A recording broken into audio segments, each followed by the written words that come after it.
जी आज हम sales tax का जो टेस्ट है उसको इंशाल्लाह हम डिस्कस करेंगे कि हमारे सेल्स टैक्स के टेस्ट के अंदर क्या था, आपने क्या किया और उसके अंदर क्या चीज़ें मौजूद थी जिसको हमें गौर से देखना चाहिए था। सेल्स टैक्स का एक न्यूमेरिकल था। न्यूमेरिकल के अंदर जो इम्पोर्टेंट चीज़ होती है कि उसमें से हमें इनपुट फाइंड करना होता है। वो टैक्स जो हमने दिया हुआ है बिजली के बिल के ऊपर, सुई गैस के ऊपर, और उसके बाद हमने ये फाइंड करना होता है कि वो कहाँ इस्तेमाल हुआ। उसका वो हिस्सा जो हमने लोकल गुड्स में सेल कर दिया उसके अंदर उसको हम इनपुट कहते हैं। जो हमने एक्सपोर्ट कर दिया उस हिस्से को हम रिफंड कहते हैं। और वो हिस्सा जो एग्जाम गुड्स के रिगार्डिंग है उसको हम वेस्ट कर देते हैं, उसका फर्दर क्वेश्चन में कोई यूज नहीं होता। तो क्वेश्चन था हमारे पास जो हमने टेस्ट में दिया था आपको।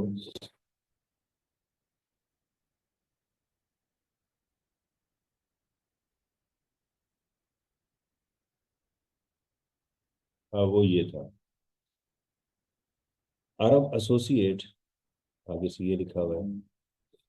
इसके अंदर हमारे पास शायद इसमें गलती भी हो।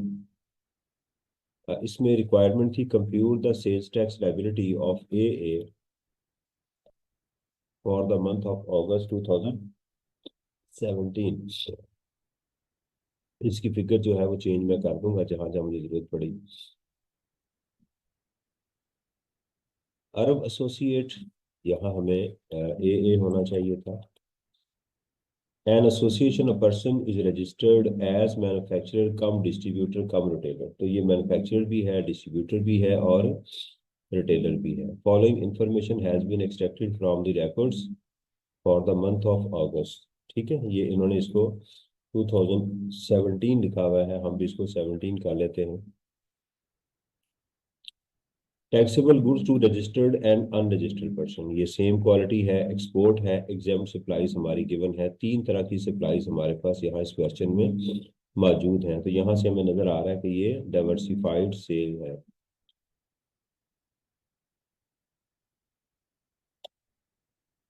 उसके बाद परचेजेस हैं taxable goods from registered person. अच्छा, मैं ऐसा करता हूँ कि अब वो इनपुट्स जो हमें चाहिए होंगी उसको मैं ब्लू कलर में करता जाऊंगा, या येलो कर लेता हूँ क्योंकि जरा उसको प्रोमिनेंट होती हैं।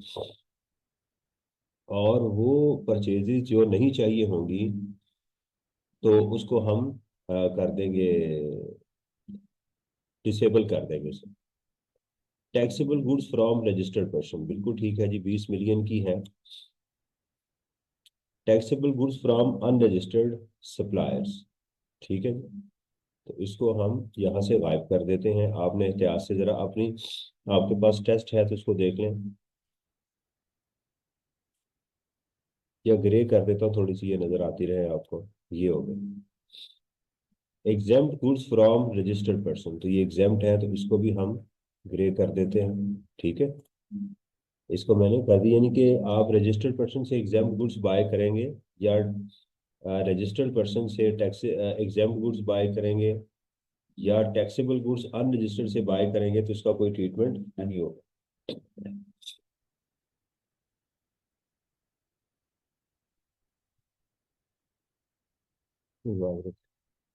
Fix asset from a registered supplier, ये हमारा हमारा इनपुट है। इसका देखते हैं कि हमें क्या कहा जाता है।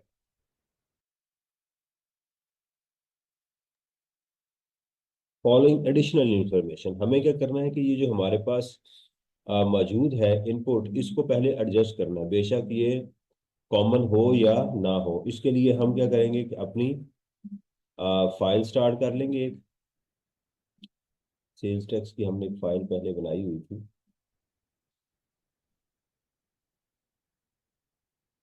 तो जब मैं इसी में टैक्स एट ग्लांस में इसको कर लेता हूँ, मुझे याद करवा दीजिएगा, फिर इसको मैं यहाँ से शिफ्ट कर दूंगा।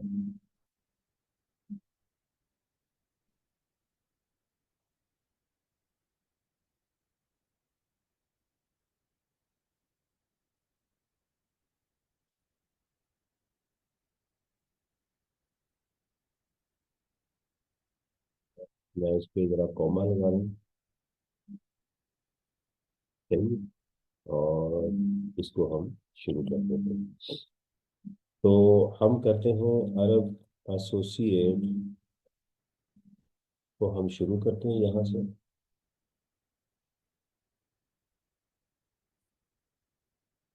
और इसकी है कंप्यूटेशन, प्रॉपर तरीके से कर रहा हूँ, computation of sales tax payable for the month of August 2017 जो हमें गिवन है, हम उसी को ही। स्क्रीन बेटा शेयर है, मेरी आवाज़ आप लोगों के साथ क्लियर है? अगर कोई ग्लिच हो या कोई ऐसा मसला हो तो आपने प्लीज़ मुझे इन्फॉर्म कर देना। आपने, आपसे रिक्वेस्ट है कि इस क्वेश्चन को आपने मेरे साथ सॉल्व करना है। अच्छा जी, अब हमारे पास आ गया जी टैक्सेबल गुड्स। मैं इसको एज इट इज वहां लिख लेता हूँ सारी चीज़ों को। तो पहले मैं लिखता हूँ कंप्यूटेशन वर्किंग, इसको हम बना लेते हैं working one, computation of input tax. मैंने रेजिजुअल इसीलिए लिखा कि हो सकता है कि रेजिजुअल ना हो, तो पहले मैंने इसको सादा लिख दिया। आप इस तरह से भी कर सकते हैं, कोई मसला नहीं है। ठीक है।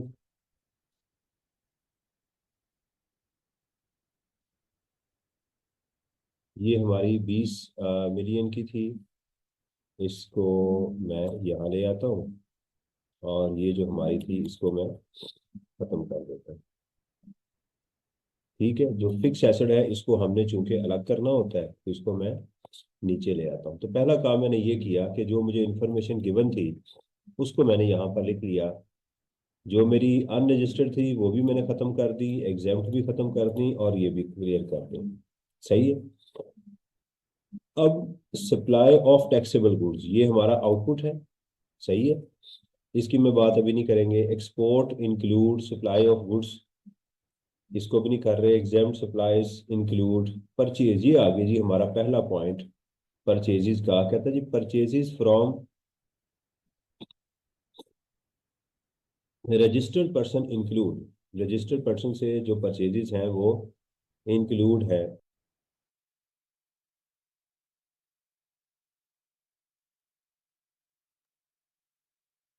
पहली उसने बात की कि purchases from registered supplier include, ये बात कर रहा है कि इसके अंदर शामिल है क्या, क्या शामिल है। कहता material worth ₹350 the payment of which was made by depositing cash directly into the business bank account of the supplier. तो ये सेक्शन 73 की वायोलेशन हो रही है क्लियर कट। हमने कहा था कि 50,000 की आप पेमेंट कर सकते हैं बैंकिंग चैनल के बगैर, लेकिन उसने क्या किया कि डायरेक्ट उसके अकाउंट में पेमेंट कर दी। जब करना क्या था, अपने बिजनेस बैंक अकाउंट से उसके बिजनेस बैंक अकाउंट में अमाउंट ट्रांसफर करना थी। आप अपने किसी नॉर्मल अपने अकाउंट से भी नहीं कर सकते, बिजनेस बैंक अकाउंट से आपको करना है। तो लिहाजा पहली बात यह है कि इसके ऊपर हमें इनपुट नहीं मिलना था, तो हम इसको भी कंसिडर करते हैं। अपने क्वेश्चन के अंदर यहां से लिखेंगे less payment made in cash. अच्छा, इसके दो तरीके हो सकते हैं कि आप क्वेश्चन में डायरेक्ट इसका 18% यहाँ पर ले लें, और माइनस करके जो अमाउंट है वो भी आप 18% के साथ ही कर लें, या डायरेक्ट पहले एडजस्टमेंट करने के बाद आप कर लें। आपके पास दोनों ऑप्शंस मौजूद है। ठीक है। तो इसमें क्या है, -350, तो इसका भी आप 18% जो है वो यहाँ से माइनस कर सकते हैं। ऐसे भी किया जा सकता है, कोई इसमें इशू नहीं है। जहां तक बात क्लियर हो गई कि मैंने अभी इनपुट को एडजस्ट कर रहा हूँ। फिर कहते हैं जी material worth ₹800,000 against which a discrepancy has been indicated by the crest. हमने कहा कि जहां पर डिस्क्रिपेंसी आ जाएगी क्रेस्ट से, तो उस डिस्क्रिपेंसी को हम अलाउ नहीं करेंगे एज पर आई कैब रूल्स। लॉ में लिखा हुआ है कि आपको प्रोविजनली अलाउ हो जाएगी, लेकिन हम इसको अलाउ नहीं करेंगे। तो यहाँ पर हम इसको भी क्या कर देंगे, माइनस कर देंगे। जहां इशू हो हाथ खड़ा कर लीजिएगा, या मेरा ख्याल है कि मैंने आपको अलाउ किया हुआ है कि आप अपनी आवाज जो है ना आप अनम्यूट कर सकते हैं, मेरा ख्याल है अपने आप को। उस पर कोई मैंने बंदिश नहीं लगाई है।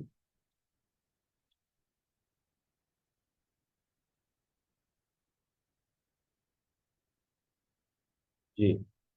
तो हम इसको भी यहाँ से लेस कर देंगे, लेस क्रेस्ट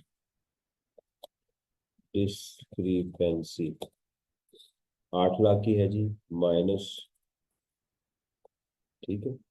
तो इसको भी यहाँ से लेस कर देंगे, आप ब्रैकेट लगाएंगे। मैं यहाँ माइनस का साइन आपको एक्सेल में नजर आ रहा है।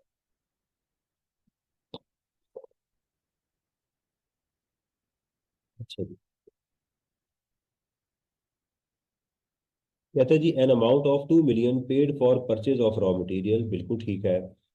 However, only 30% of goods were supplied during August, for which sales tax invoice has been issued by the supplier। अब ये देखिएगा, कहते हैं जी आपने परचेज की है 2 million की। अगर ये वाली बात ना लिखी होती तो फिर मेरा तो कोई मसला नहीं था, लेकिन आगे कह रहा है कि सिर्फ 30% की इनवाइस हमारे पास मौजूद है। तो अगर आपके पास 30% की इनवाइस मौजूद है तो 70% की जो इनवाइस मौजूद नहीं है उसका आप इनपुट क्लेम नहीं कर सकते। तो लिहाजा इसमें 2 million का 70% हम क्या करेंगे, यहाँ से माइनस कर देंगे। लेस गुड्स विदाउट इनवाइस, जब इनवाइस आएगी तो आप वो कर सकते हैं। आपकी गुड्स कितनी है, 2 million की, तो इसका आप 70% जो है वो ले लेंगे। तो एग्जाम में आप इसको कैसे लिखेंगे, एग्जाम में आप चूंकि आपके पास तो कॉपी होगी तो आप ऐसे लिखेंगे 2 million इंटू 70%। तो दिस इंटू 0.18। मैं बार बार आपको बता रहा हूँ कि आप चाहें तो पहले एडजस्टमेंट डालते हैं, बाद में माइनस कर लें, या डायरेक्ट जो है ना इसके ऊपर आप अमाउंट लिख दें, रुपीज लिख दें, और इसके ऊपर आप सेल्स टैक्स लिख दें। ठीक है, दोनों तरीके ठीक है। कहते जी ऑन 1 ऑगस्ट सी ए, ये ए होना चाहिए था, executed an agreement with M sons for sale of locally purchase goods. ठीक है जी, ये तो आउटपुट की बात आ रही है ना, ये आउटपुट की बात है, इसको छोड़ देते हैं। suppliers returned by different registered persons this property, ये supply returned by different persons, returned by, return टू नहीं है तो ये हमारी सेज रिटर्न है, इसको भी छोड़ देते हैं। The auditor have proposed a provision against obsolete and expired stock of this, which is lying in a warehouse since January 2000 x this। देखिए ये जो चीज जब तक डिस्ट्रॉय नहीं होगी, सर यानी पेमेंट बैंक टू बैंक होनी चाहिए, पर्सन टू बैंक भी नहीं होनी चाहिए। जी बिल्कुल, अली पूछ रहे हैं कि ये पेमेंट पेमेंट याद रखें बैंक टू बैंक, और उस बैंक के थ्रू जो आपने सेल्स टैक्स में डिक्लेयर किया हुआ है, ये बात इंपॉर्टेंट है। मेरे पास 100 बैंक अकाउंट्स हैं, मैंने उसमें से 10 जो हैं वो सिर्फ 10 ये ऐसे मैंने सेल्स टैक्स में दिए हुए हैं, तो मैं इन्हीं अकाउंट्स को यूज करूंगा। बाकी भी मेरे अकाउंट होंगे मेरे कारोबार के, लेकिन बिजनेस बैंक अकाउंट उसको समझा जाएगा जो आपका, जिसके थ्रू आप पेमेंट कर रहे हैं। ठीक है,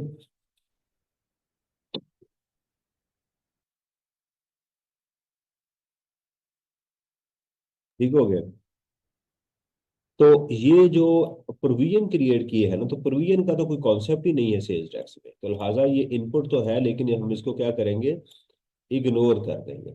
वैसे वो एग्जाम में कहता है कि शो और रेलिवेंट एग्जाम्पशन एंड डिसअलाउंसेस, तो हम इसको क्या कर सकते हैं एग्जाम में जाके यहाँ पर लिख देंगे प्रोविजन फॉर ऑब्सोलीट। ऑब्सोलीट कहते हैं टेक्नोलॉजी का खत्म हो जाना, यानी चीज जाया नहीं हुई। एक होता है डिस्ट्रॉय होना, एक होता है डिप्रिसिएट होना। तो डिस्ट्रॉय में चीजें जाया होती हैं, डिप्रिसिएट के अंदर क्या होता है, चीजें उनकी वैल्यू आपस वियर एंड टीयर होता है। तो ऑब्सोलीट होता है टेक्नोलॉजी, चीज अपनी ओरिजिनल हालत में मौजूद है लेकिन उसकी टेक्नोलॉजी जो है वो ऑब्सोलीट हो चुकी हुई है। सही है ना, मैं आपको भी दिखाता हूँ 486 कंप्यूटर, तो आपको अंदाजा होगा कि ऑब्सोलीट किसको कहते हैं। 486 कंप्यूटर्स, यानी इसकी हार्ड डिस्क 486 की होती थी। ये देखो, आज कोई शख्स जो है ना ये वाला कंप्यूटर जिसके अंदर हार्ड डिस्क 486 यानी 486 MB की लगी हो, आप तो मोबाइल भी ऐसा लेना पसंद नहीं करेंगे। अगर किसी के पास ये वाला मौजूद है, अब ये देखें, ये पहले इस तरह से इसमें फ्लॉपियां पड़ती थी, ये यहाँ पर होती थी, और वो 100 MB की, 50 MB की सिर्फ होती थी एक फ्लॉपी जो है। ठीक है, तो कौन इसको, अब इसको कहते हैं ऑब्सलीट होगी ये चीजें, आपके दौर के से पहले की बात है, तो इसको हम यहाँ पर डैश कर देंगे। ठीक है, लिखा है, क्योंकि हम उस लाइन का इस्तेमाल नहीं कर रहे। Machinery purchase during the month was commission into operation on this. अच्छा, ये जो उसने कहा है ना, मशीनरी जो है वो परचेज की गई है और उसको आखिरी दिन इस्तेमाल किया है, तो इससे कोई फर्क नहीं पड़ता। समझ आ रही है ना, आपने परचेज कर, स्टॉक का भी यही होता है कि आपने चीजें खरीद ली हैं, बेची नहीं है, आप उसका इनपुट क्लेम कर सकते हैं। इसी तरह आपने मशीन बाय कर ली है, उसको आपने आगे इस्तेमाल करना, लेकिन इनपुट आप उसका क्लेम कर सकते हैं। Excess of input tax over output tax in July, this amounting rupees this, except where otherwise specified। ये इसको नीचे होना चाहिए था, और इसका ये थोड़ी सी उसमें टेस्ट में करेक्शंस हैं, वो मैं कर रहा हूँ। ये देखिए, ये इंफॉर्मेशन है कि तमाम figure exclusive of sales tax है। ये जो चीज है हमारी, ये है तो हमारा इनपुट, लेकिन ये हमारा ब्रॉड फॉरवर्ड इनपुट है, ये डायरेक्ट क्वेश्चन में चला जाएगा। ठीक है, ये हो गया। तो ये सिर्फ एक इंफॉर्मेशन थी जिसको हमने ओके कर दिया कि ये मौजूद है। तो हमारे पास इनपुट टैक्स कितना आ गया जी? टोटल हमारे पास जो इनपुट टैक्स है वो आ गया 314, मेरे मेरे सोल्यूशन के मुताबिक 314 आ गया। इसको मैं डबल लाइन से क्लोज कर दूं, व्यू में जाके इसकी मैं ग्रिड लाइंस को ऑफ कर दूं, ताकि आपको पता चल जाए कि आपने कैसे लिखना है। और इसी तरह हमारा जो मशीनरी का इनपुट टैक्स है वो आ जाएगा 1 मिलियन इंटू 0.8। तो हमारे दो तरह के इनपुट्स हो गए। यहाँ तक कोई सवाल हो तो बेटा आप मेरे से पहले पूछ लो। ये आप 18% लिखिएगा एग्जाम के अंदर ना, अपनी अमाउंट्स के साथ। ठीक है, आप बेशक इस अमाउंट को ऐसे लिख लें, ये ज़्यादा बेहतर है, 20 मिलियन इंटू 18%। आप डायरेक्ट ऐसे कर लें तो ज़्यादा बेहतर है, ठीक है ना, जिनके साथ भी आप कर रहे हैं,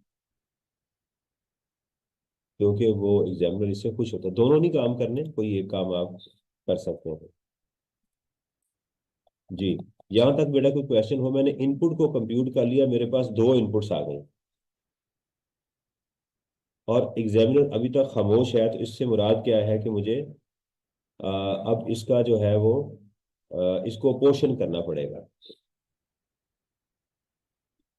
फाइन, चले आगे, मुझे यस करेंगे तो मैं आगे चलूंगा। I just want to know that you are awake over here.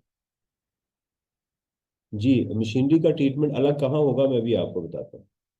अब हमारे पास तीन तरह की गुड्स आ गई, टैक्सेबल आ गई, एक्सपोर्ट आ गई, और एग्जाम सप्लाईज आ गई। अब आपने देखना है इनकी जो एडजस्टमेंट होंगी, हम वर्किंग में ही एडजस्टमेंट डाल देंगे सारी की सारी। ठीक है, जितनी एडजस्टमेंट होंगी हम चलें, अब उस वर्किंग के अंदर हम इसको इनकॉर्पोरेट कर देंगे। अब हम चलते हैं यहाँ पर वर्किंग टू के ऊपर। वर्किंग टू, ये आने लगा जी, अपोर्शनमेंट ऑफ रिजिजुअल इनपुट टैक्स। अब चूंकि फिक्स एसेट इसमें मौजूद है और उसकी अपॉर्चुनिटी का बताया नहीं गया, तो कितने कॉलम बनाएंगे हम? ये देखिएगा, सबसे पहले हम बनाएंगे सप्लाईज, नंबर 2 उसकी वैल्यू, नंबर 3 हमारा इनपुट, रॉ मटेरियल का इनपुट, रॉ मटेरियल का इनपुट, और फिर हमारे पास आएगा फिक्स एसेट का इनपुट आएगा। ठीक है, ये हम इसके ये कॉलम बनाएंगे। तो पहले हम सप्लाईज में बनाएंगे, यहाँ पर तीन मौजूद हैं, रजिस्टर्ड, और इसके नीचे मौजूद है जीरो रेटेड, और इसके नीचे है एग्जेम्प्ट। मैंने ये तीनों लिख ली क्योंकि इसमें तीनों मौजूद हैं। रजिस्टर्ड में हमारे पास नहीं सॉरी, रजिस्टर्ड कह रहा हूँ, टैक्सेबल गुड्स। टैक्सेबल में हमारे पास रजिस्टर्ड की सप्लाई मौजूद है और अनरजिस्टर्ड को मौजूद है, और उसकी फिर एडजस्टमेंट देखते हैं कि इसकी एडजस्टमेंट्स क्या बनती है हमारे पास।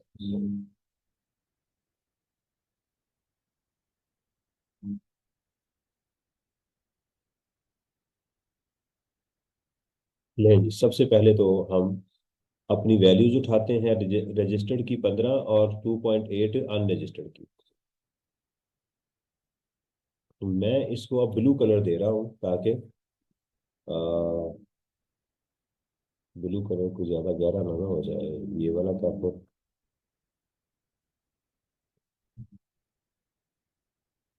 और कलर दिखाएंगे डाल। जी चलो ये वाला कलर कर देते हैं। तो 15 मिलियन और 2.8 मिलियन, जो जो फिगर्स मैं यूज करता जा रहा हूँ उसको मैं लिखता जा रहा हूँ। यहाँ पर आप थाउजेंड में अमाउंट्स बना सकते हैं, यहाँ कोई मसला नहीं है, बाकी जगहों पर नहीं आपने बनाने। 15 मिलियन और 2.8 मिलियन ये दोनों भाई हैं, इनको इकट्ठा रखना है। अब इनकी एडजस्टमेंट देखनी है एग्जाम के अंदर। Supply of taxable goods to registered person include goods invoice 325 net of special discount of 125 sold to a government official।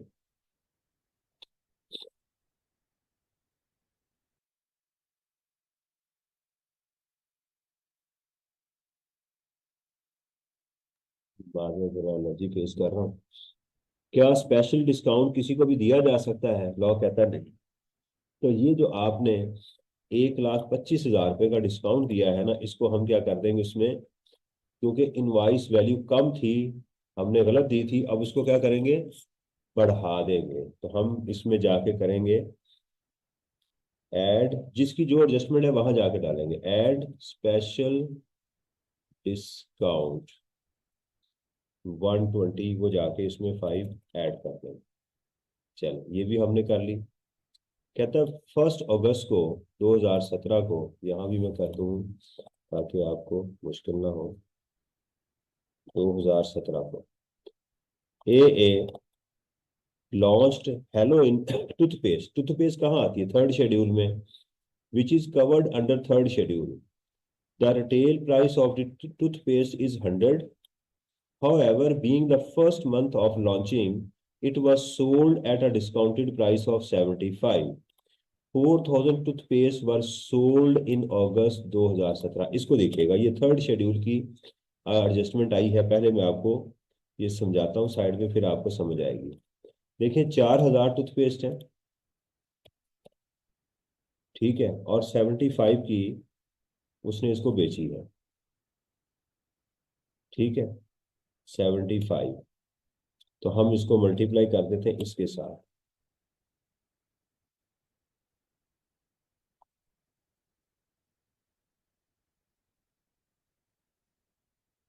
3 lakh की बेची हैं, जबकि इसकी प्राइस कितनी होनी चाहिए थी?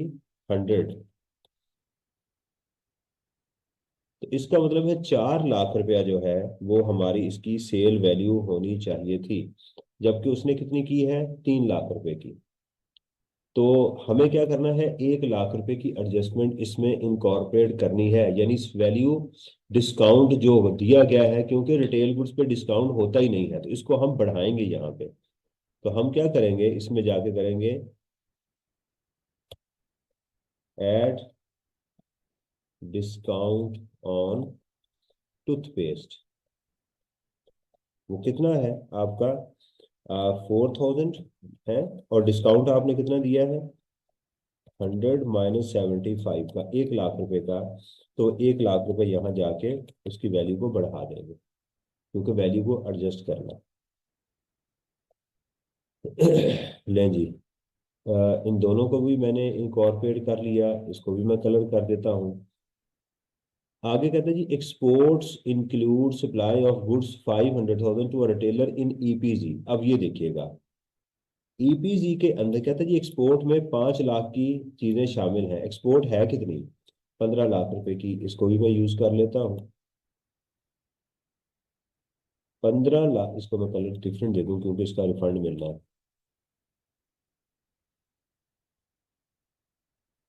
ये 15 लाख रुपए की कहता है जी एक्सपोर्ट है, मैं यहाँ लिख देता हूँ अपने क्वेश्चन में, जीरो रेटेड में आपकी आ गई एक्सपोर्ट्स। अब इसमें देखिएगा, इसकी एडजस्टमेंट देखते हैं। वो कहता है कि इसके अंदर जो एक्सपोर्ट थी, ये वाली, include supply of goods 5 lakh to a retailer in EPG. ये देखिएगा, एक्सपोर्ट एक है स्पेशल इकोनॉमिक, जो है वो ग्वादर स्पेशल इकोनॉमिक जोन, उसमें तो ठीक था, इसको जीरो रेटेड ही हमने मानना था, तो इसको हम माइनस नहीं करते। जी, रिटेल गुड जो है वो अली पूछ रहा है कि रिटेल गुड जो है उसको लिस्ट प्राइस पे लेंगे, उसकी परचेज भी लिस्ट प्राइस पे लेंगे, सेल भी उस पे लेंगे। अगर परचेज में भी हमने कहीं डिस्काउंट को शो किया हो, बेशक नॉर्मल ही हो, तो रिटेल गुड्स के ऊपर नहीं लिया जाता। एक्सपोर्ट प्रोसेसिंग जोन के अंदर लॉ ने यह शर्त लगाई थी जीरो रेटेड के लिए कि उन्होंने आगे उसको बेचना हो, उसके लिए लफ्ज यूज करते हैं फर्दर मैन्युफैक्चरिंग। क्या वर्ड यूज करते हैं? Further manufacturing. जी, बिल्कुल सही कह रहे हैं, फर्दर मैन्युफैक्चरिंग। अब आपने जब रिटेलर को बेच दी हैं ये गुड्स, तो इससे मुराद ये है कि उसने फर्दर मैन्युफैक्चरिंग नहीं करनी, ट्रेडिंग। अब सुनिएगा, ईपीजी के अंदर एक्सपोर्ट प्रोसेसिंग जोन जो हमारे बने हुए हैं हमारे पाकिस्तान के मुख्तलिफ इलाकों के अंदर, अगर आप उसमें किसी ट्रेडर को चीज बेचेंगे जिसने वो चीज आगे बेचनी है, राइट, तो आप उनसे टैक्स लेंगे, वो जीरो रेटेड नहीं कहलाएगी। हाँ, किसी एक्सपोर्ट प्रोसेसिंग जोन के अंदर किसी को चीज बेचेंगे जिसने वो चीज क्या करनी है, लेने के बाद उसने इसको आगे करना है, प्रोसेस करके आगे उसने एक्सपोर्ट करनी है, उसके लिए होगा। तो लिहाजा ये गलत एक्सपोर्ट में पड़ी हुई है, ये हमारी जीरो रेटेड का हिस्सा नहीं है। इनको कहाँ होना चाहिए? इस 5 लाख को, इस 5 लाख को यहां से निकलना चाहिए और यहां ऐड होना चाहिए। तो हम यहां लिखेंगे लेस गुड्स सप्लाइड इन ईपीजी, बस इतना भी लिख दें, एग्जामिनर को समझ आ जाएगी कि ये क्या कहना चाह रहा है, -5 लाख। आप ऊपर जाके ऐड करेंगे, यहां पर ऐड गुड्स सप्लाइड इन ईपीजी, ये इसका असल में हिस्सा थी 5 लाख रुपए। तो ये मसला हुआ है यहाँ पर कि हमें इसको क्या करना था, एक आइटम गलत जगह पर पड़ी हुई थी, उसको उठा के हमने सही जगह पर वो प्लांट उसको कर पार्क कर दिया, उसका भी हमने ट्रीटमेंट कर दिया, ये भी हमारी टैक्सेबल है। कहता है जी exempt supplies include distribution of free samples of exempt goods among the vendors, value of such amounting ₹80,000। भाई एग्जाम्ड गुड्स हैं, आपने बेच दी है, उसमें शामिल है, तो वो तो है ही एग्जाम्ड। कहता है जी sample of exempt goods amount among the vendors, value of, जो एग्जाम्ड गुड्स है, अगर एग्जाम्ड ही है और एग्जाम्ड ही आपने फ्री डिस्ट्रीब्यूट कर दी, वो एग्जाम्ड ही रहेंगी। ये दोबारा सुन लीजिएगा, exempt supplies include distribution of free samples of exempt goods, ये देखिएगा लफ्ज, exempt goods ही आगे फ्री की गई हैं तो exempt रहेंगी, वो बेशक आप फ्री बेच दें। हाँ, अगर वो लिखता कि exempt goods के अंदर कुछ चीजें शामिल हैं जो टैक्सेबल थी, क्योंकि हमने टैक्स नहीं लिया तो इसको exempt में डाल दिया, फिर ये गलत होता, फिर ये टैक्सेबल थी। क्योंकि आप अगर फ्री सैंपल बेचते हैं तो वो टैक्सेबल होते हैं। ये बात सबको समझ आ रही है? तो लिहाजा इसका कोई ट्रीटमेंट हमारा नहीं होगा, इसको हम यहां पर इग्नोर कर देंगे। ठीक है जी, आगे चलिएगा। वी 1 अगस्त को A executed an agreement with M sons for the sale of locally purchase goods worth ₹225। The agreement empowers MS to obtain delivery of these goods anytime it likes। आप बताइएगा, कोई बताएगा कि ये क्या चीज है? पहली बात ये है कि ये 2,25,000 रुपये की ये सेल है। पहली बात है कि ये इनपुट नहीं है, ये सेल का एग्रीमेंट हुआ है। यानी समझे कि आप ए हैं और आपने एम सन्स के साथ ये एग्रीमेंट किया है कि आप उसको सेल करेंगे, तो क्या इसको इधर सप्लाई ऑफ टैक्सेबल गुड्स में यहाँ शामिल होना चाहिए था या नहीं होना चाहिए था? टाइम ऑफ सप्लाई सोचना है आपने। जी, made available, very good. Ali कह रहा है जी मेड अवेलेबल है तो इनको होना चाहिए, तो क्या ऊपर शामिल है? The answer is no. तो हम इसको क्या करेंगे, मेड अवेलेबल में डाके जाके जहां पर ये बनती हैं वहां इसको ऐड कर देंगे। तो हम कहेंगे add goods made available to M Sons, 2,25,000।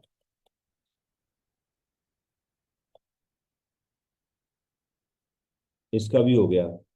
Supplies returned by different registered person 750 proper debit credit notes were raised, नहीं बताई गई, तो हम क्या करेंगे, इसको टैक्सेबल में ही लेकर जाएंगे, ये लेस होंगी। 756 तो लेस कर देंगे सेल्स रिटर्न्स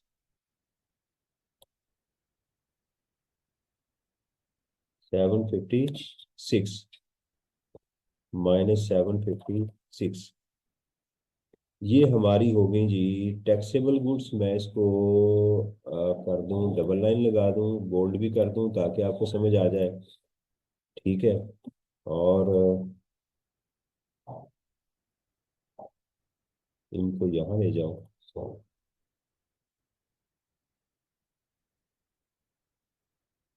ये मेरी हो गई जी टैक्सेबल गुड्स, इसका कलर मैं ग्रीन कर दूं ताकि ये रिफंड होना है, आपको इसका अंदाजा हो जाए। और एग्जाम्प्ट गुड्स हमारे पास कितनी थी, ये आ गई। एग्जाम्प्ट सप्लाईज हमारे पास थी जी 17 लाख। इसको मैं कौन सा रंग दूं इसे, इसको काफी डार्क कलर कर देते हैं क्योंकि इसके अगेंस्ट हमें नहीं मिलना। 17 लाख रुपया, ठीक है जी। इसको यहाँ भी मैं डार्क कलर दे देता हूँ।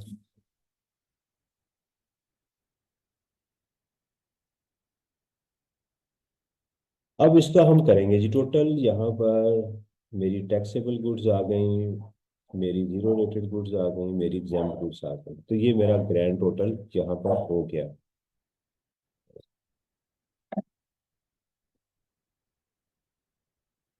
अगर आप इसकी परसेंटेज फाइंड करना चाहें कि इसमें यानी 20 मिलियन के अंदर कितने परसेंट जो है वो टैक्सेबल है, किसके कितनी जीरो रेटेड है, तो आप इसकी परसेंटेज भी फाइंड कर सकते हैं। कैसे?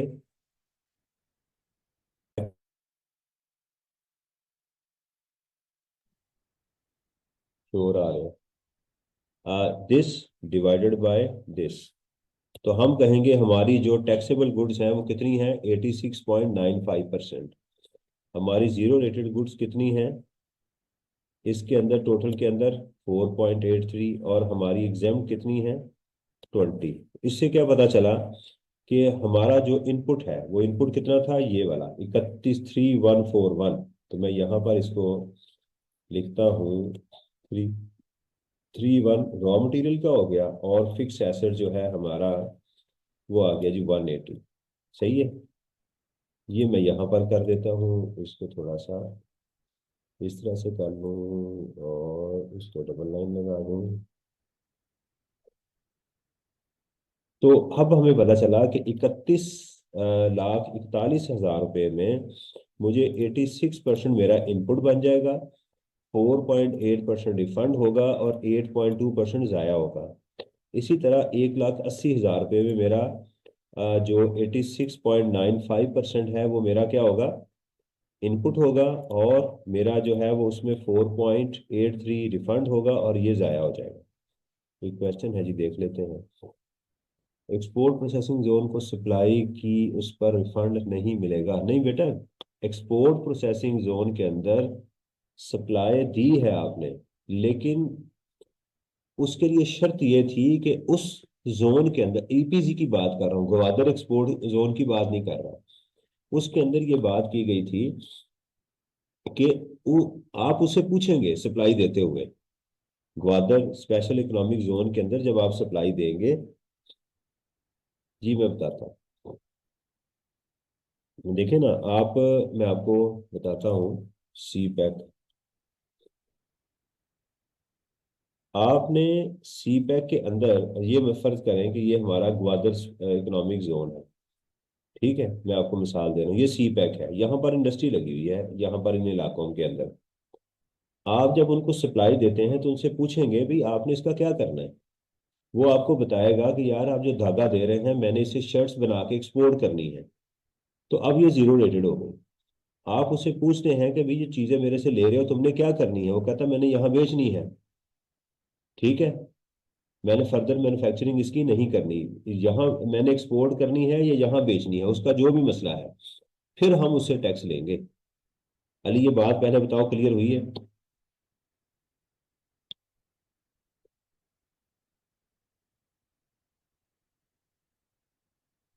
जी जी, वो टैक्सेबल हो जाएंगी। आप एक्सपोर्टर को सप्लाई कर दें, सुने, ध्यान से सुनिएगा, आप एक्सपोर्टर को सप्लाई कर दें, आपकी टैक्सेबल गुड्स कहलाएंगी क्योंकि आपने एक्सपोर्ट नहीं की। आप ईपीजी में सप्लाई कर दें, ग्वादर, बार बार कह रहा हूँ ग्वादर के अंदर ये शर्त नहीं है, ग्वादर स्पेशल इकोनॉमिक जोन के अंदर ये शर्त नहीं है, वो जीरो रेटेड होंगी। मैं सिर्फ सी पैक की बात कर, इसकी ईपीजी की बात कर रहा हूँ। ईपीजी के अंदर आप सप्लाई करेंगे तो आप उनसे पूछेंगे कि भाई आपने मेरी जो मेरे से चीजें ले रहे हैं उनका करना क्या है। आपको भी पता होता है नॉर्मली। वो कहेंगे कि जनाब हमने इसको अपनी फला प्रोडक्ट में शामिल करना है, तो फर्दर मैन्युफैक्चरिंग करनी है ना उसने। तो फिर आपको 0% वाली इनवाइस इशू करेंगे और डिपार्टमेंट कहता है मेरे से आके रिफंड ले रहा हूँ, ये जीरो रेटेड हो जाए। अगर वो कहता है मैंने इसको आगे एक्सपोर्ट करना है या बेचना है, मैंने एज इट इज आगे बेचनी है, तो फिर ये जीरो रेटेड नहीं है, आप अपनी इनवाइस नॉर्मल देंगे उसे। अब क्लियर हुई है बात? अच्छा अब चलते हैं। अब अगली जो बात, एक और स्टूडेंट ने क्वेश्चन पूछा है कि सर ये परसेंटेज कैसे आई। बेटा बड़ा आसान है कि एक ये वैल्यू है 17.9, इसका टोटल ये है, ये आपकी टोटल वैल्यू आ गई। ठीक है, तो आप क्या करो, 17,994 को कैलकुलेटर के ऊपर इसको डिवाइड कर दो 20,994,000 के, और 100 से इसको मल्टीप्लाई कर दो।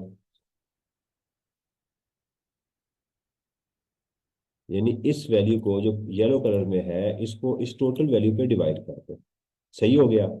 फिर इसी तरह जो ये है 1 2 3, इन तीनों को मिला के ये टोटल वैल्यू आई हुई है। तो अगर आप ये देखना चाहो कितने परसेंट है तो इन टोटल को इसमें डिवाइड कर दो। मैं आपको इसका पाई चार्ट बना के दिखाता हूँ,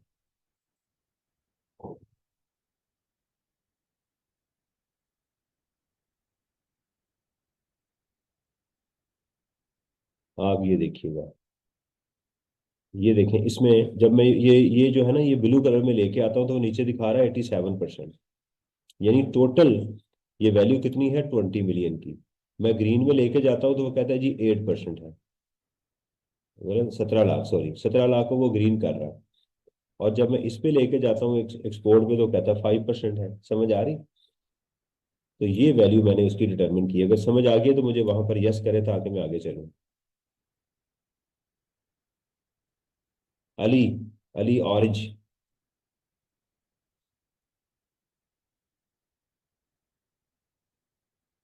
जी। अच्छा अब दूसरा तरीका क्या है एग्जाम में कि आप ये परसेंटेज वाला कॉलम ना बनाएं क्योंकि डबल मेहनत होती है। तो आप क्या करें, इज इक्वल टू कैलकुलेटर पे इसको लिखें, इसको डिवाइड करें आप इस वैल्यू के साथ, और आप इसको मल्टीप्लाई कर दें इसके साथ, तो फिर भी वही आंसर आएगा।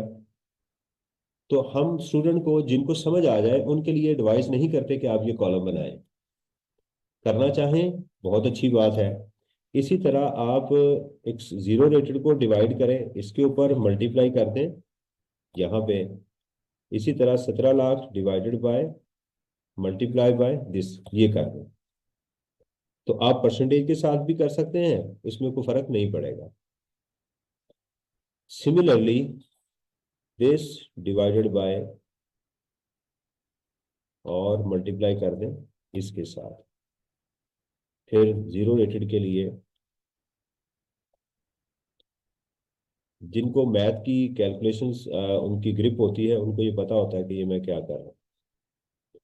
ये आ गया। अब देखिएगा, ये जो मैं ग्रीन कलर करने लगा हूँ, ये मैं रिफंड ले लूंगा। ये मेरा सारे का सारा रिफंड में चला जाएगा।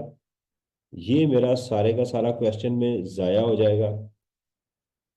ठीक है। ये इन दो स्टेप में होगा, इसको हम लिखना नहीं है, वैसे मैं आपको बता रहा हूँ। ये मेरा इनपुट कहलाएगा स्टेप वन का, और ये मेरा इनपुट कहलाएगा स्टेप टू का। इससे मुराद क्या है कि ये जो पहला इनपुट है, ये मेरे इनपुट का हिस्सा बनेगा, जिसके ऊपर मैंने 90% की रिस्ट्रिक्शन लगानी है, और ये उसके बाद है। तो स्टेप वन में आप इसको करेंगे माइनस, इसको मैं येलो कर दूं, और इसको भी मैं येलो जरा डार्क डिफरेंट कलर का करता हूँ थोड़ा सा, पता नहीं किस कलर को क्या कहते हैं ये। तो ये है मेरा इनपुट, लेकिन इसको मैं दो स्टेप्स में जाके माइनस करूंगा, तो मुझे इस अमाउंट, तो इस वर्किंग से मुझे कितनी चीजें मिल गई। एक तो मेरा आउटपुट मिल गया, एक दो और तीन। अब ये मेरे आउटपुट में चला जाएगा, ये मेरे इनपुट में चला जाएगा, और ये मेरा सारे का सारा रिफंड होगा। ये वर्किंग इंपॉर्टेंट थी, मुझे बताएं अगर समझ आ गई है तो मुझे बता दें। मैं आपको ये वर्किंग जो है मीट द टैक्स डॉक्टर के अंदर जाके भी अभी आपको कर देता हूँ।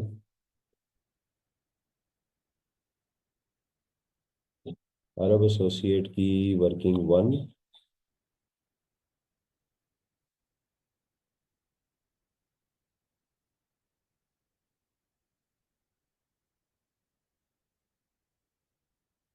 ये मैंने कर दी वर्किंग वन, और सिमिलरली मैं इसकी जो वर्किंग टू है, वर्किंग वन लगता है पूरी नहीं हुई, नहीं होगी फिक्स एसेट का। ये होगी जी working one, which is very important. देखो, जब तक पास ना हुए मैंने आपकी जान नहीं छोड़नी, मैं आपको पहले बता दूं। और आपको इसी अटेम्प्ट में पास होना चाहिए, ताकि हम दोनों की जान खलासी हो जाए। मुझे यहां तक बताएं, ओके है तो फिर मैं आगे चलूँ।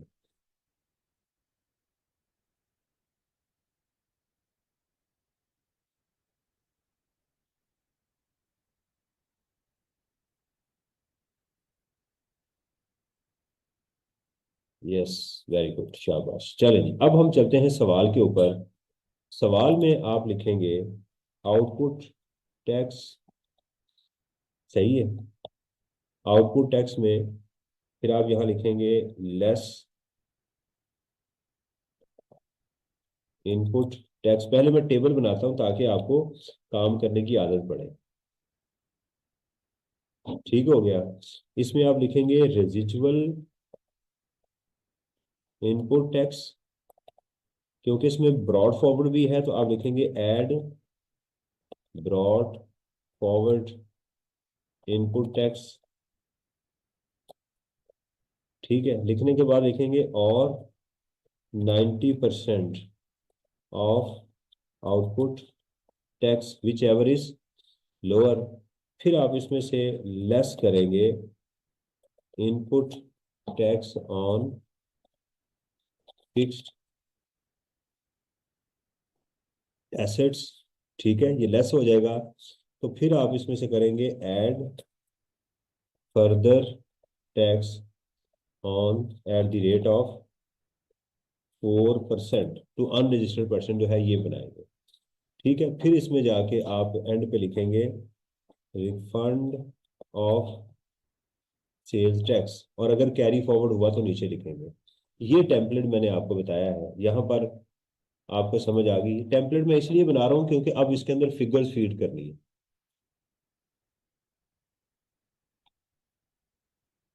Thank you, thank you very much. Compliments किसी ने दिए हैं, बड़ी मेहरबानी जी आपकी। ले बेटा, अब हम आएंगे टैक्सेबल गुड्स के ऊपर, और जीरो रेटेड गुड्स के ऊपर,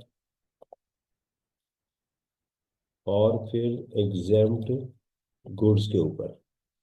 तो मेरी जो टैक्सेबल गुड्स आ गई,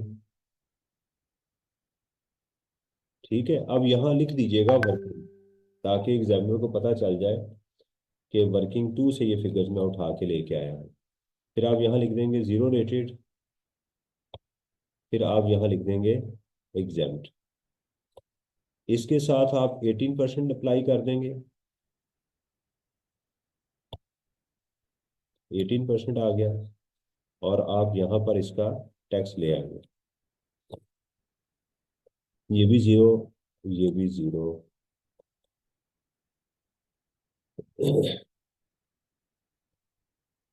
ये आपका आउटपुट टैक्स आ गया, लेस रेजिजुअल इनपुट टैक्स, और W2 पे आप आ जाएंगे। ठीक है, ये कौन सी अमाउंट है? ये वाली, ये अमाउंट थी जो हल्के येलो कलर की है। और यहाँ कौन सी अमाउंट लेकर आएंगे? जो ये डायरेक्ट आप क्वेश्चन में लेकर जाएंगे, ये गहरे कलर वाली है, मैं ताकि आपको पता चल जाए। ठीक है, एक ये देखें, ये वाली अमाउंट मैं यहाँ ले आया, इसका कलर मैं वैसे ही कर देता हूँ, इसका कलर ये हो गया, और इसका कलर लाइट हो गया। ये, अब जरा फोकस करें कि ये अमाउंट इनर में आ गई, और ये मेरी डायरेक्ट मेरे क्वेश्चन में चली गई, और ये माइनस होनी चाहिए। ठीक है जी। ऐड ब्रॉड फॉरवर्ड, अब चलते हैं सवाल के अंदर। तो सवाल के अंदर हमें ब्रॉड फॉरवर्ड की फिगर कहीं गिवन थी, वो टेस्ट के लिए चला गया, ये आ गया, वो रह गई थी। देखिए अभी तक मैंने इसको हाईलाइट नहीं किया था, अब मैं इसको हाईलाइट करूंगा 75,000 को, क्योंकि मैंने अब इसको यूज कर लिया। अब देखिए मेरे काम से आप चेक करें कि मैं साथ साथ टिक भी कर रहा हूँ। जाहिर बात है कि मैं पेन के साथ काम नहीं कर रहा, पेन के साथ होगा तो आप साथ साथ टिक करते जाएंगे। तो ब्रॉड फॉरवर्ड आ गया जी 75,000, तो आपका टोटल हो गया 2 और 90%। इसको आप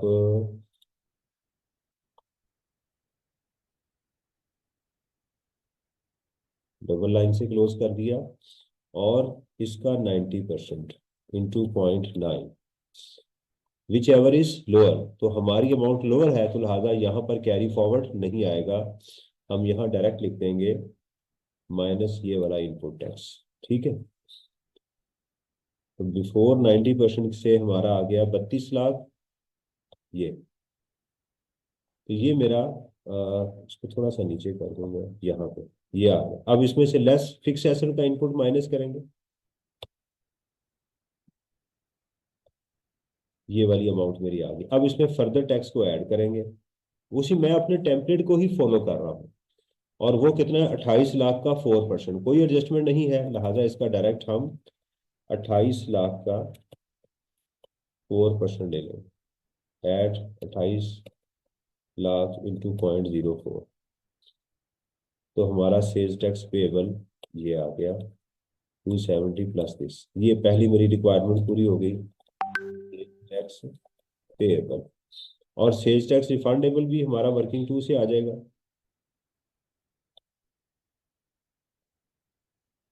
W2। एक स्टूडेंट ने कंप्लेन की थी कि सर वो मेरा टीएलए नंबर कम काट, मेरे नंबर ज़्यादा काटे हैं, मेरे नंबर ज़्यादा बनते थे, ज़रा सोल्यूशन देख लीजिएगा। ये रिफंड आ गया, तो कैरी फॉरवर्ड इसमें है नहीं। ठीक है, तो ये मैं इसको भी आपके इसमें करता हूँ जाके,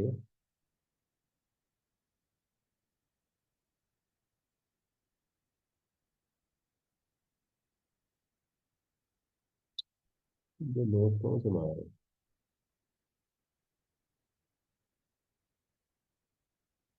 जी,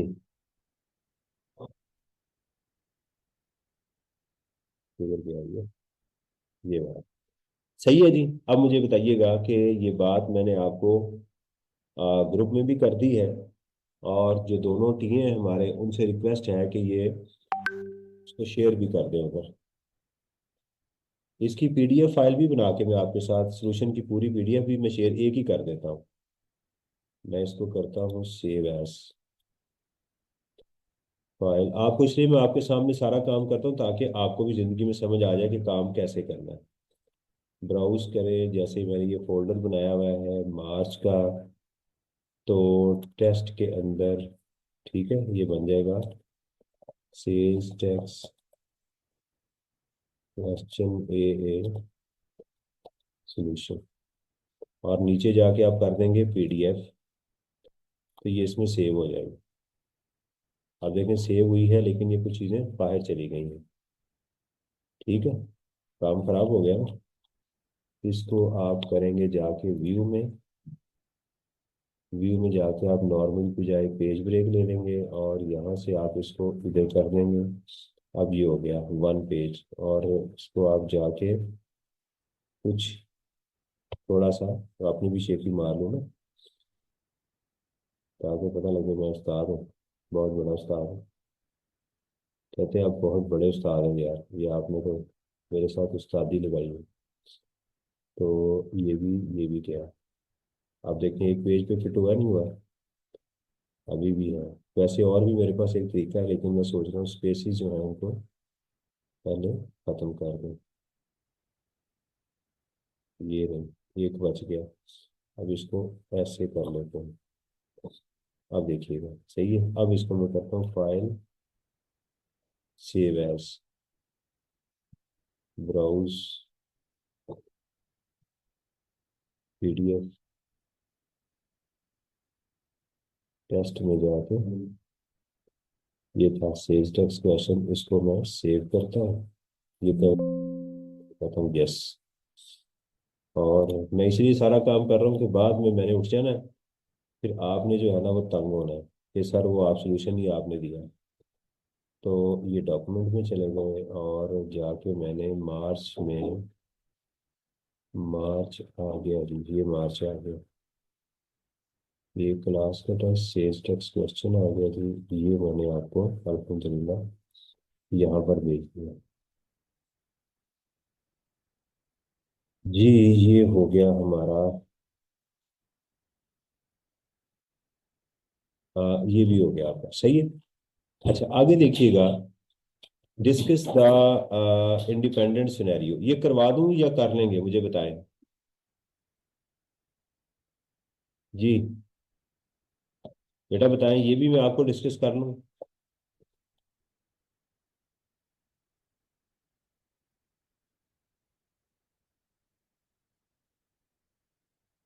जी मैं करवा दूंगा।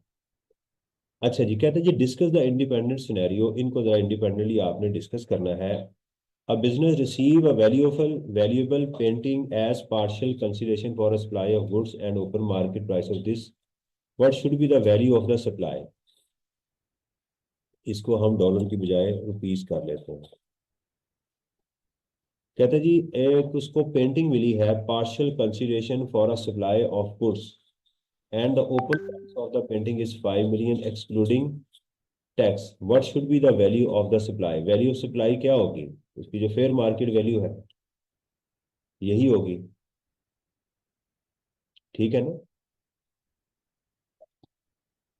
हमने इसमें डिस्कस किया था कि अगर पेमेंट इन काइंड की जाए तो उसकी फेयर मार्केट वैल्यू जो है वो आपकी कंसिडर होगी for a supply of goods. अच्छा इसके अंदर मुझे ना एक लग रहा है कि ये जो सप्लाई ऑफ गुड्स होंगी ना उसकी फेयर मार्केट वैल्यू देखी जाएगी, इसकी नहीं देखी जाएगी। तो सोल्यूशन देख लीजिएगा, मेरा यही है कि इसकी जो वैल्यू सप्लाई पूछी गई है ना, वो इस गुड्स की वैल्यू सप्लाई होनी चाहिए, इसकी वैल्यू सप्लाई नहीं होनी चाहिए पेंटिंग की।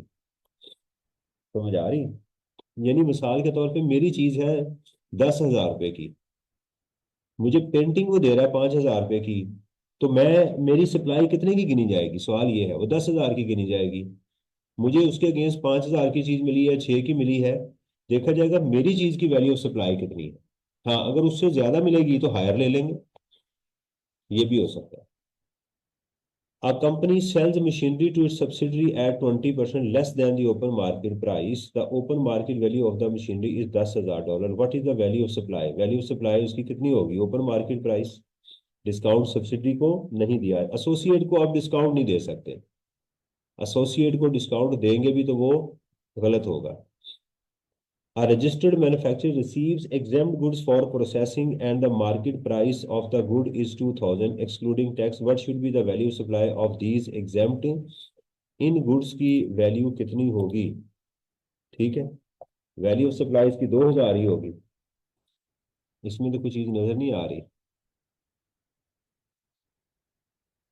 Receive exempt goods for processing and market price of the goods, इसमें तो कोई खास चीज नहीं लग रही।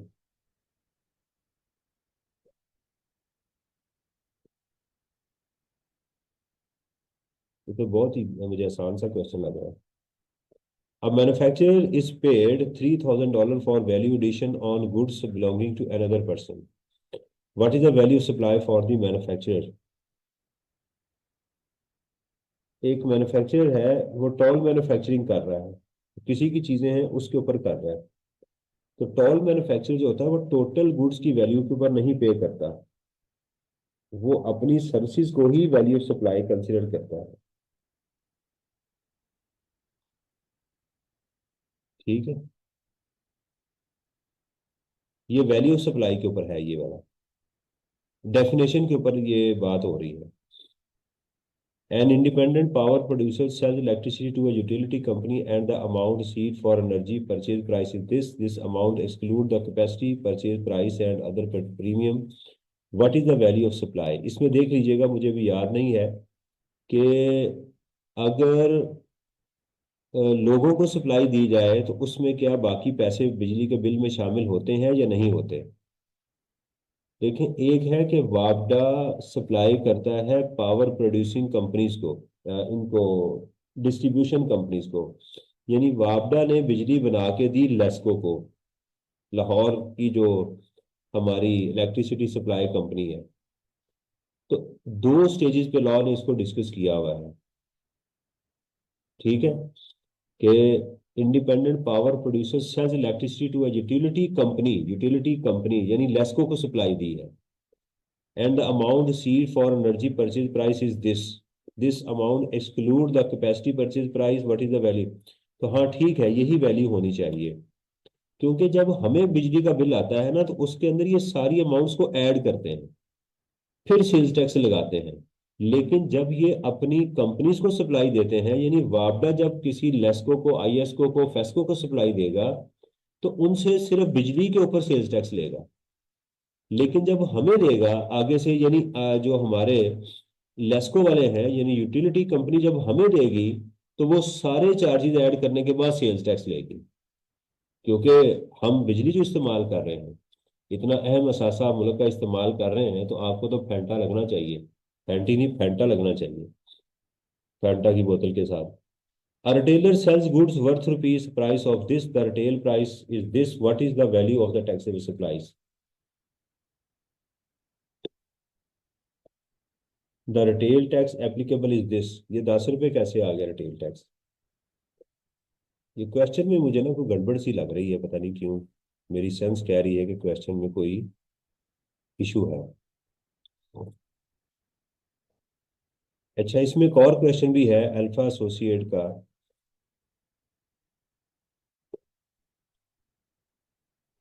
ये तो मेरा ख्याल है आप कर लेंगे इसमें। इसमें भी ऐसे ही है, टैक्सेबल सप्लाईज में इसको जरा स्पेल, ये मैंने कन्वर्ट किया इस फाइल को ना, पीडीएफ को। Registered, unregistered, exempt goods to unregistered, export to Saudi Arabia, taxable goods from registered person, taxable goods from unregistered person, fix asset, तकरीबन वही उसी तरह का क्वेश्चन मिलता जुलता लग रहा है मुझे। ये एथिक्स का था, टैक्स एवेजन और अवॉइडेंस का था ये वाला।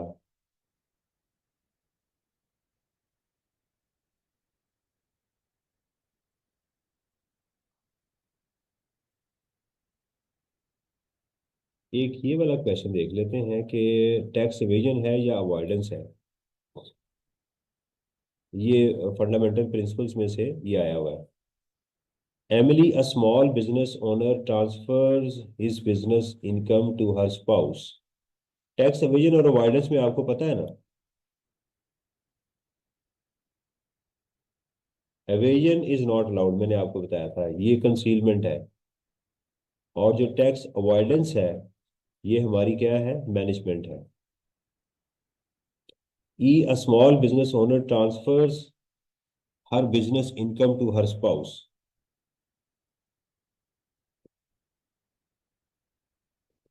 एक खातून है, उसने अपने खामद के नाम जो है वो बिजनेस ट्रांसफर कर दिया है। Who is in a lower tax bracket through a legitimate business arrangement, she documents the transfer and reports it on her tax return। बताइए ये अवॉइडेंस है या एवेजन है? उसने अपना कारोबार ट्रांसफर कर दिया है, अवॉइडेंस है, बिल्कुल ठीक है। एवेजन नहीं लग रही क्योंकि उसने लिजिटमेट है ना, यानी लिजिटमेसी किया, उसने प्रॉपर तरीके से कारोबार उसके नाम ट्रांसफर कर दिया जिसका, तो ये क्या हो जाएगा हमारे लिए, टैक्स अवॉइडेंस होगा, एवेजन नहीं होगा, मैनेजमेंट होगी। Sarah freelancer fails to file tax return or pay self-employment tax thinking she won't get caught। तो ये एविजन आएगी,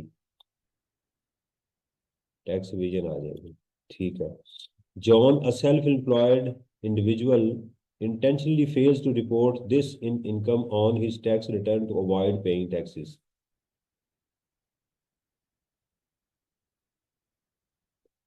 एविजन होगी ये भी। James, a business owner, uses a legal tax shelter by contributing in approved pension fund to get tax credit। How document he documents the contribution। ये तो tax avoidance आ गई। Provident fund को उसने, pension fund उसने नहीं, approved pension fund, तो ये क्या आ जाएगी, अवॉइडेंस आ जाएगी।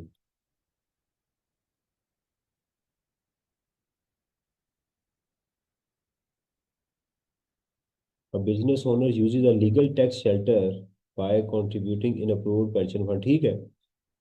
Tom, an investor, uses a tax-efficient investment strategy such as tax loss harvesting to minimize capital gain taxes। He documents the losses, ये भी टैक्स अवॉइडेंस ही होगी।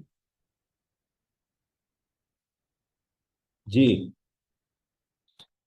तो ये आपका असल में एक कम्प्रीहेंसिव टेस्ट था जिसके अंदर के हमने चैप्टर नंबर 1 सेल्स टैक्स और इन चीज़ों को हमने किया था।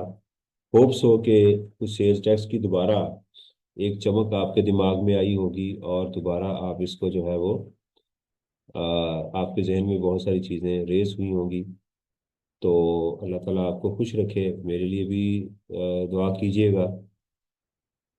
तो मेरा ख्याल है कि ये हो गया। इंशाल्लाह इसी तरह कोई सेशन बना के पूरा सैलरी को भी आप दुआ कीजिएगा, सैलरी की चीज़ों को भी टाइम मिला तो सारा रिवाइज कर लेंगे ताकि उसके ऊपर कोई कन्फ्यूजन हो तो वो भी हो जाए।